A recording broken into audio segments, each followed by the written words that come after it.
Hadirin jamaah fardu subuh yang dimuliakan Allah Subhanahu wa ta'ala.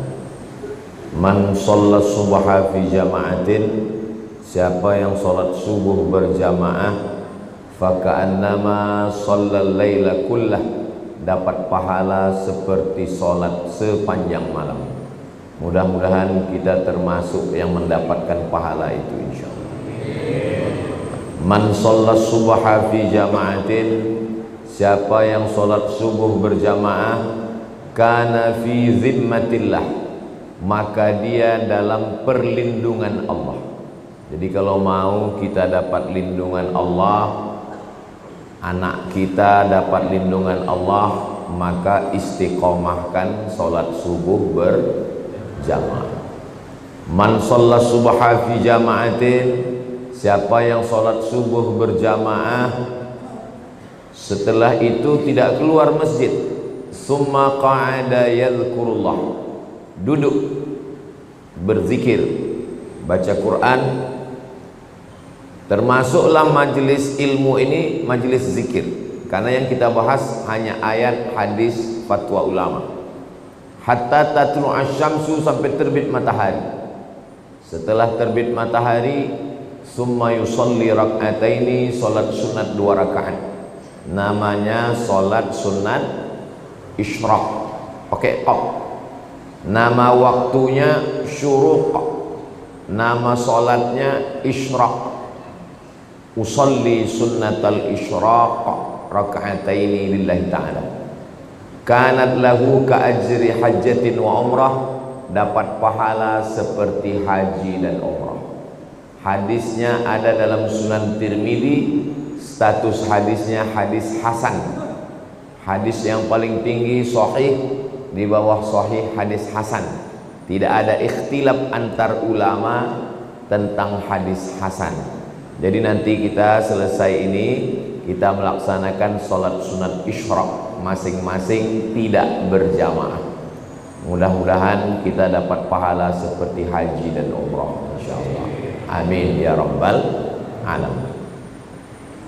Subuh ini kita tidak hanya sekedar sholat, tapi juga kita menyambung tali silaturahim. Saya sampai di Mesir tahun 98. Di sini ada ustadz guru kita, kakak kelas saya, yang lebih dulu setahun dari saya. Dia sampai di Mesir 97. Beliau adalah Ustadz Mar Sofwan. Itu kakak kelas saya. Ada yang lebih dulu lagi, Ustadz Mar Sofwan sampai 97, beliau 92, namanya Ustadz Haruna Hashim. Tapi kalau kami duduk bertiga, wajah dia yang paling muda. Ini doanya belum dia ijazahkan lagi ke kami. Hadir juga bersama kita subuh ini sahabat Ustadz Abdul Somad. Jadi di setiap provinsi itu ada tim. Di antara tim Ustadz Abdul Somad di Kepri, Kepulauan Riau, dari sejak 2013 sampai sekarang, itu namanya Bang Hardi Slamet Hud. Kenal Bapak Ibu orangnya? Nah, jadi kalau nanti ada orang bertanya-tanya, kenapa Ustadz Somad turun gunung sekarang ini? Karena tim sahabat Ustadz Abdul Somad sedang balihonya berserak-serak di Batam. Itulah kenapa saya turun membuat tablik akbar, pertemuan entah kemana-mana sebagai ikhtiar. Jangan nanti Bapak Ibu tidak bisa menjawab kalau ditanya orang, kenapa Ustadz Somad turun ke Batam sekarang? Entah latah-latah aja dia itu sekarang. Ustadz Somad kalau ada tim yang mencalonkan diri, dia pasti turun, karena itu bagian dari dakwah. Karena kalau saya yang ceramah tak sanggup. Saya ke Batam ini setahun cuma 4 hari. Hari Jumat, Sabtu, Ahad, Senin, setahun sekali cuma saya turun. Tapi kalau ada tim Ustadz Somad itu yang duduk jadi penguasa, insya Allah terbantulah dakwah ini insya Allah. Itu tujuannya. Saya yang memotivasi. Saya bilang ke Bang Hardi maju jadi gubernur. Kata dia nantilah 2029. Nah, kalau gitu jadi wali kota, kalau belum sanggup jadi wakil dulu. Nah, ini semua adalah pesan-pesan supaya orang faham kekuasaan ini kalau tidak dipegang, dia akan dipegang orang lain.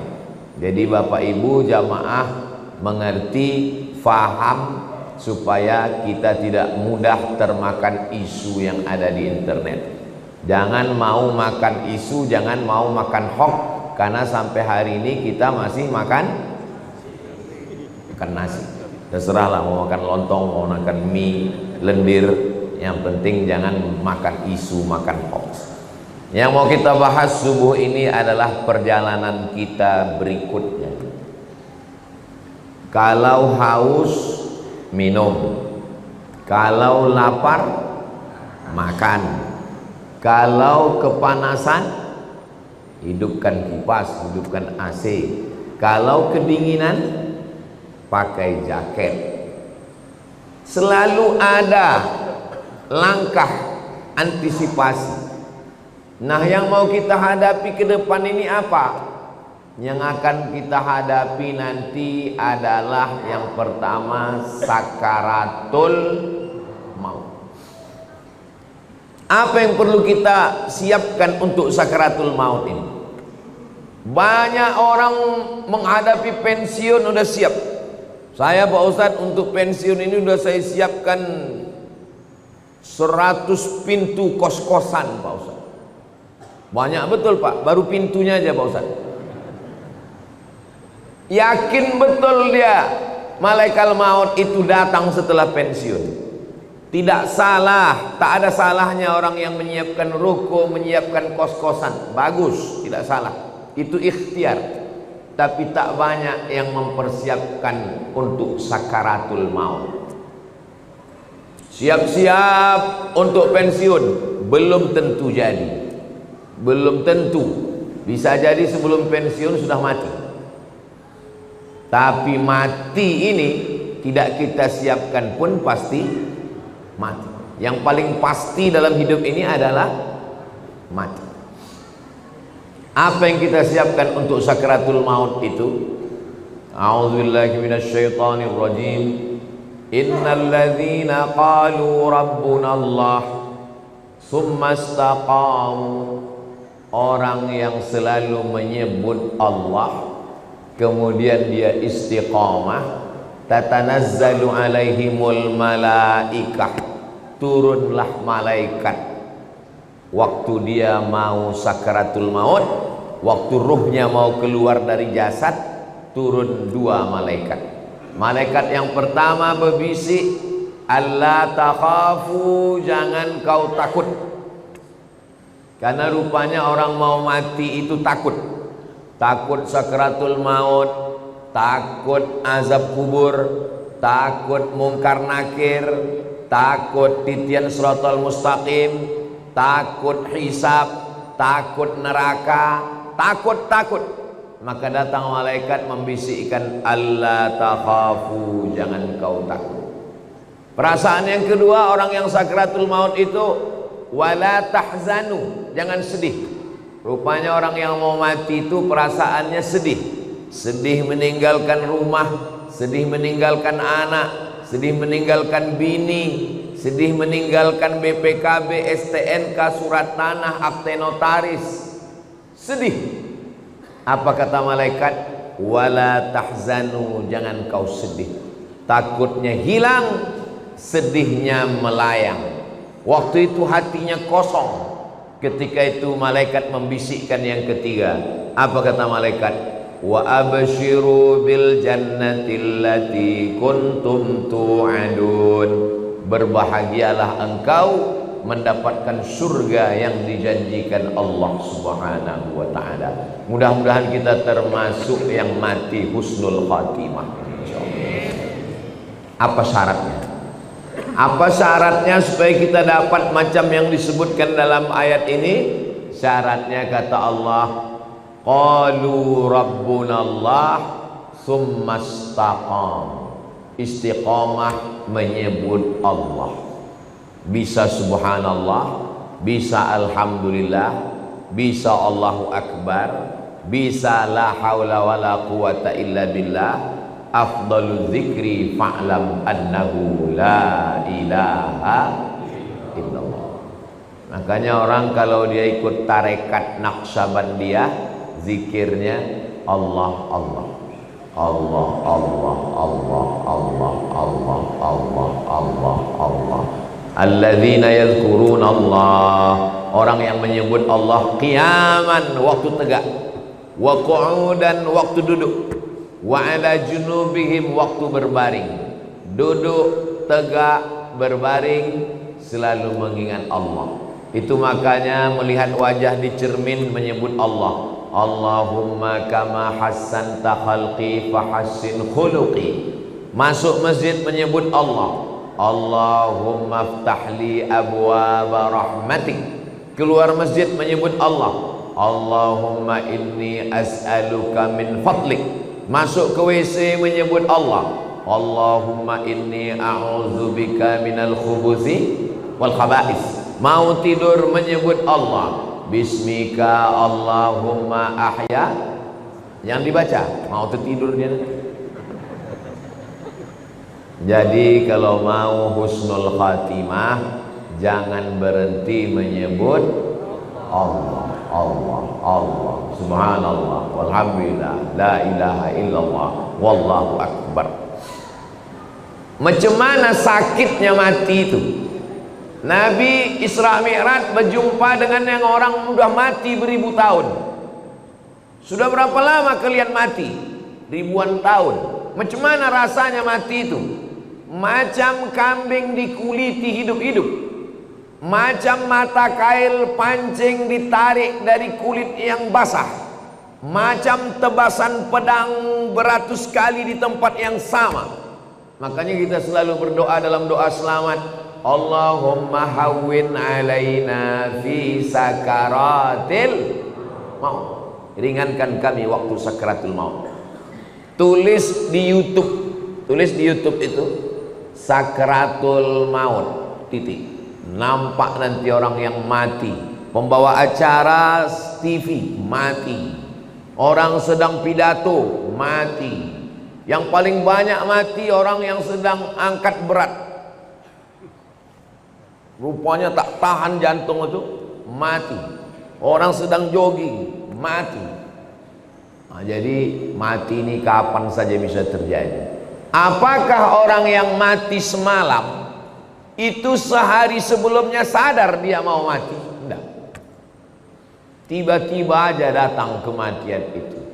Waja'a, datang dia sakratul mauti bil haq. Dia datang tiba-tiba. Hari ini kita usap kepala anak yatim, besok pagi kepala anak kita diusap orang sebagai anak yatim. Hari ini saya bicara mati, bisa jadi belum selesai tausiah ini saya sudah mati. Maka jangan pernah takut cerita tentang mati, karena kita semua akan mati. Kita sekarang hidup, resiko hidup adalah mati. Takut hidup, takut mati, jangan hidup. Takut mati, jangan hidup. Takut hidup, mati saja.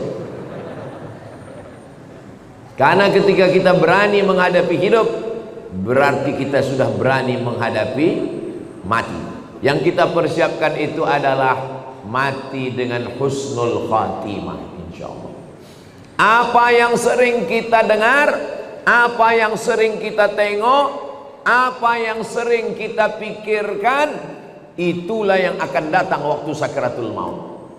Telentang kita di masjid ini, maka yang kita tengok adalah alhamdulillah, alhamdulillah, alhamdulillahi rabbil alamin.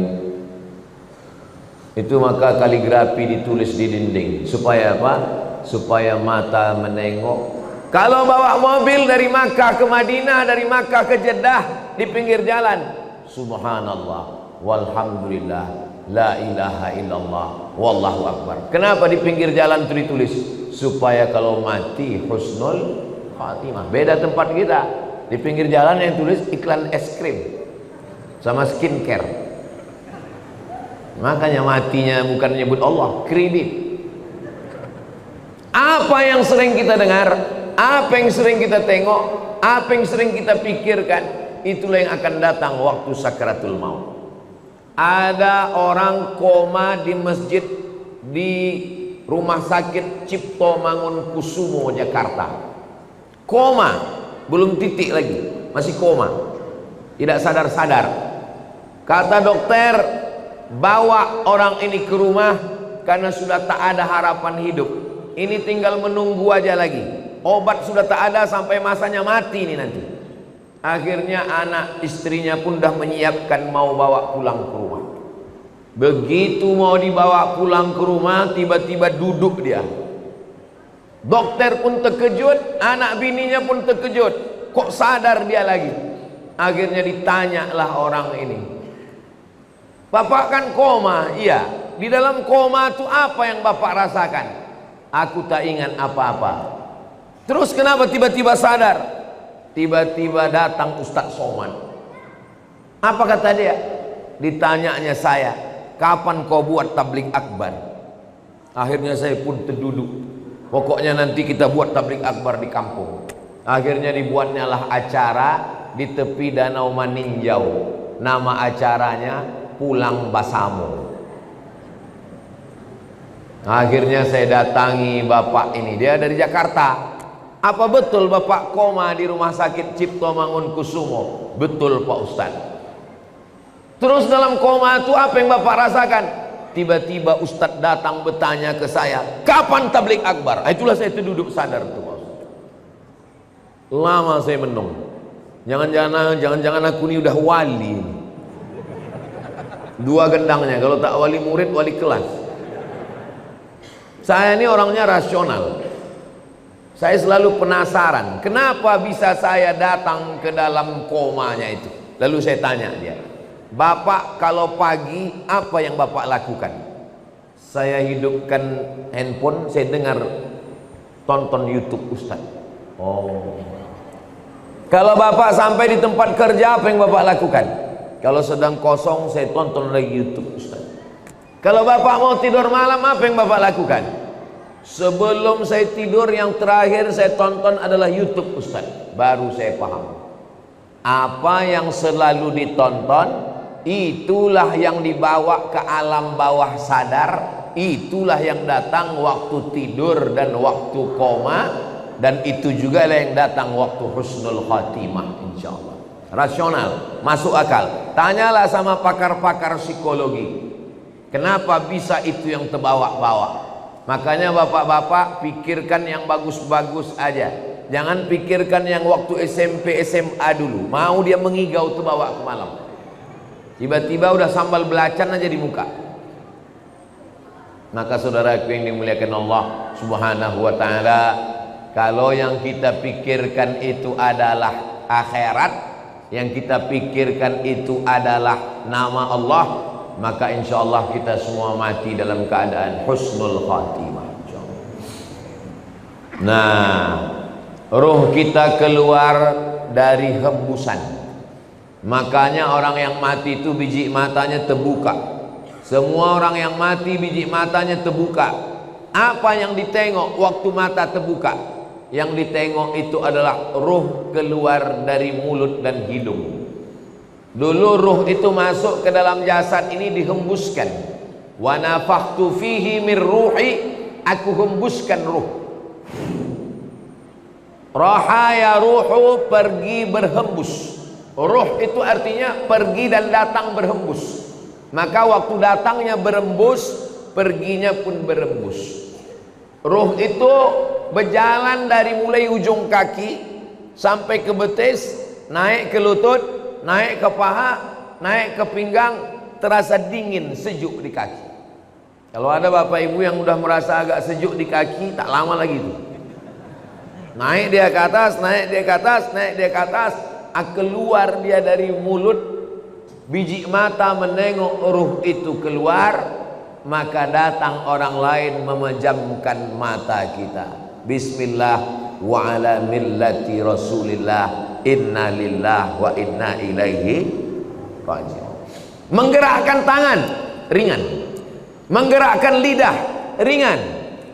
Yang paling ringan adalah menggerakkan kelopak mata. Inilah yang paling ringan. Tapi waktu kita sakratul maut, jangankan menggerakkan tangan, jangankan menggerakkan bibir, menggerakkan kelopak mata pun tak bisa. Terbuka. Bini yang katanya buah hati belayan jiwa pun takut memejamkan biji mata kita. Datang anak ke masjid memanggil tuan imam, Pak Imam, tolonglah datang ke rumah.